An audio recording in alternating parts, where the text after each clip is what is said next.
Viewers, মোৰ সাজ পোছাক দেখি পেলাই গম পাইছেই চাগে যে কিবা এটা চলি আছে। আমাৰ নতুন ঘৰ বনোৱা হৈ আছিলে, এতিয়া আমি তাৰে ঘৰ ল'ম বুলি ভাবিছোঁ আৰু বিষ্ণু হোম কৰিম বুলি ভাবিছোঁ। এয়া মা আৰু উৰ্মিলা কামত ব্যস্ত। আপোনালোককো দেখাম, ভিডিঅ'টো মেমৰিজ হিচাপে থৈ দিম।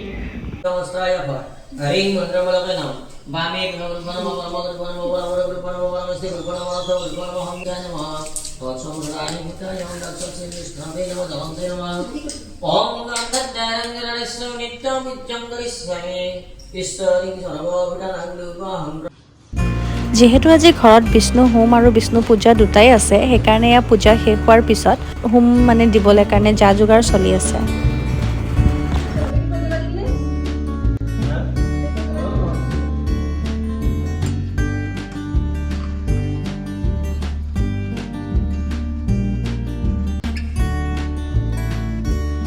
ইফালে বাক দেখিছেনে? বায়ে বিচনীয়ে মাৰি আছে, যিহে গৰম পৰিছে।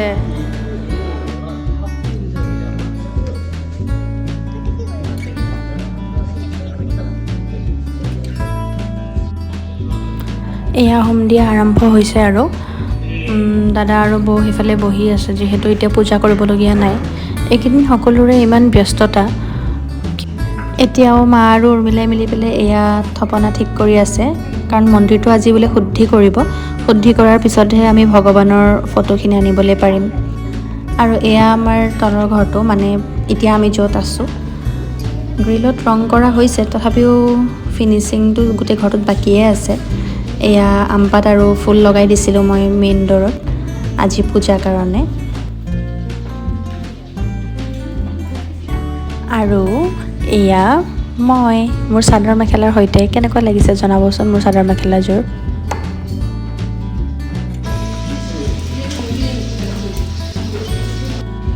হোম দি শেষ হোৱাৰ পিছত এয়া উৰ্মিলাই কলপাত ধোৱাত লাগিছে, কাৰণ সিফালে আমাৰ প্ৰসাদ ৰেডি কৰিছে আৰু কলপাতখিনি তাইকে ধুই দিবলৈ কৈছোঁ। এয়া দেখিছেনে, দাদাও ৰখি আছে। ইফালে প্ৰসাদ ভগাই আছে মোৰ লগৰ এজনীৰ মাকে, আৰু এয়া বৌয়ে কাটি আছে ফল ফলহাৰ।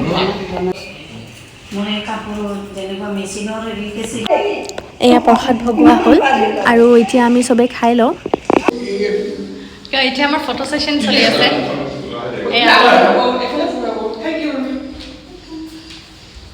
হেল্ল' উৰ্মিলা, হাই ক। আজি দুপৰীয়াৰ জলপানত আছে দৈ, চিৰা, মিঠৈ, গোল্লা আৰু বুন্দিয়া ভুজিয়া। এয়াই খাওঁ গৰমৰ দিনত, এয়াই ভাল লাগে।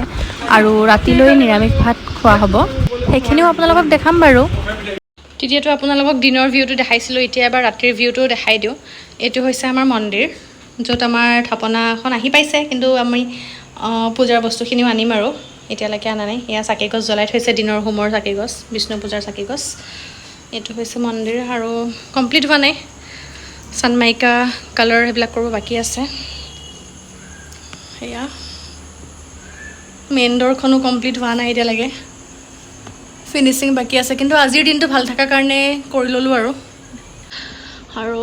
এতিয়া এবাৰ ভিতৰত সোমাই যাওঁ। এয়া দেখিছে হোমৰ বস্তুখিনি নিব পৰা নাছিলোঁ, কাৰণ এতিয়াও অলপ অলপ ধোঁৱা ওলাই আছিলে।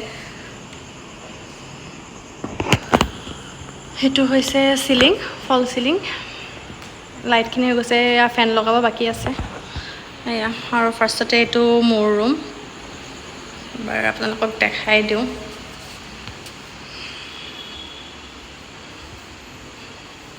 আৰু বাথৰুম এতিয়ালৈকে একো হোৱা নাই।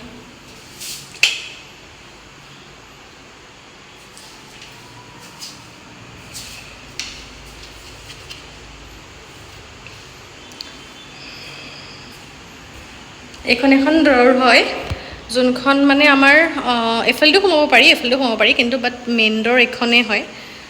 কিন্তু এইখনো মায়ে এখন দিছে ছাইডত। আৰু আমাৰ চিলিংটো কেনেকুৱা লগাইছে এবাৰ ক'বচোন, কালাৰ কম্বিনেশ্যন কেনেকুৱা লাগিছে সেইটো এবাৰ জনাব। আৰু এইটো হৈছে ডাইনিং এৰিয়া, য'ত আমি ডাইনিং ৰাখিম। আৰু এইটো ৱাছ বেচিন। এইটো হৈছে দাদাহঁতৰ ৰুম। সেইটো বাৰু বহুত ডাঙৰে হয়, স্পেচ হয়, আৰু ইহঁতৰ টাইলছটো বেলেগ হয়, আমাৰ নিচিনা নহয়। আৰু এইটো হৈছে সিহঁতৰ বাথৰুম এৰিয়া।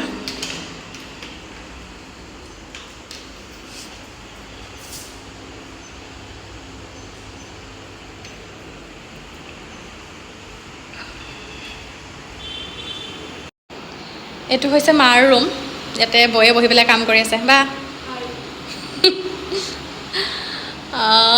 ইয়াতে আজি যিহেতু খানা হ'ব ইয়াতেই গোটেইবিলাক কাটিছে।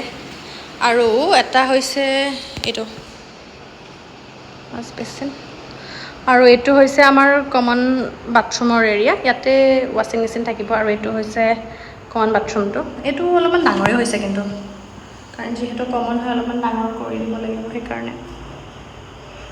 আৰু চব মানুহে ভাল পোৱা আমাৰ ঘৰত জেগাটো হৈছে, সেইটো হৈছে আমাৰ কিটচেনটো। আপোনালোকৰ কেনেকুৱা লাগিছে কিটচেনটো জনাব। এইটো হৈছে আমাৰ কিটচেন, য়েছ অলপমান ডাঙৰ হৈছে কিটচেনটো, যিহেতু অকণমান বেছিকৈ মানুহ সোমাই যেন কাম কৰিব পাৰে সেইকাৰণে কিটচেনটো অলপমান ডাঙৰে দিছে। আৰু ইয়াতে চিমনি লগোৱা হোৱা নাই এতিয়ালৈকে, একো বস্তুৱে হোৱা নাই, কমপ্লিট হ'বলৈ বাকী আছে। জাষ্ট আপোনালোকক দেখাইছোঁ এটা ৰিভিউ, যিহেতু আজি পূজা হৈছে। আৰু এজনী মই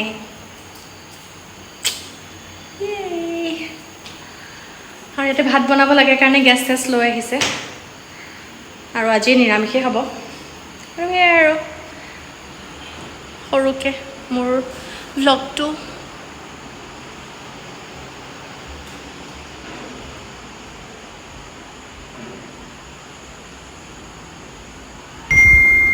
মায়ে ধূনা দি গৈছে।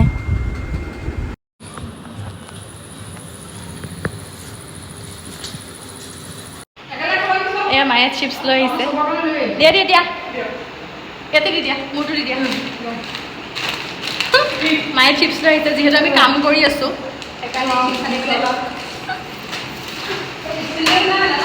কি নাই, সি মোক কৈ দিয়া, মোৰটো আহিলে নেকি। এয়া গাইজ আমাৰ চিলিণ্ডাৰ আহি পাই গ'ল, চিলিণ্ডাৰটো লগোৱাৰ পিছতহে আৰু খানা আৰম্ভ কৰিব পাৰিম।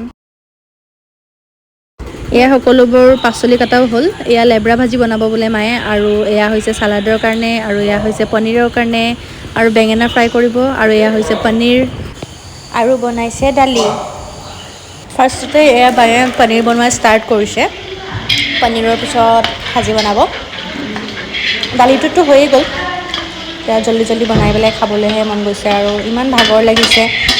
আজি যিখিনি ৰাতিৰ খানা হৈছে তাত আমাৰ পিঁয়াজ আৰু নহৰু এই দুটা নোহোৱাকৈ বনাইছে, মানে এই পনীৰখিনিও পিঁয়াজ আৰু নহৰু নোহোৱাকৈ বনাইছে বায়ে। দেখিবলৈতো কালাৰটো ভালেই হৈছে, কিন্তু টেষ্টটো বা কেনেকুৱা হয় খালেহে আপোনালোকক ৰিভিউটো জনাব পাৰিম দেই। আৰু যদি ভাল হয় তেনেহ'লে আপোনালোকৰ লগত মই ৰেচিপিও শ্বেয়াৰ কৰিম। পনীৰখিনি হোৱাৰ পিছত এয়া বায়ে ভাজি আৰম্ভ কৰিছে, লেবৰা ভাজি বনাইছে। ভাজিখিনিতো চবেই আছে, ভোল, আলু, ৰঙালাও আৰু তিয়ঁহ চববিলাক মিলাই পেলাই বনাইছে। আৰু ইফালে চালাডটো মই ৰেডি কৰিলোঁ, আৰু এটা বনোৱা হৈছিলে বুট আৰু মগুৰ চাটনি, সেইটোহে ভিডিঅ' কৰা নহ'ল। আৰু এয়া ভাত খোৱাৰ অলপমান ভিডিঅ' কৰিলোঁ, তাৰপিছত আৰু কৰিবলৈ মনেই নগ'ল, তাৰপিছত আৰু ভিডিঅ' কৰা নহ'ল। লাষ্টত 3খনমান ফটো লগাই দিছোঁ, চাব দেই ৰাইজ। আকৌ এবাৰ উৰ্মিলা দে বাই ক, বাই বাই গাইজ।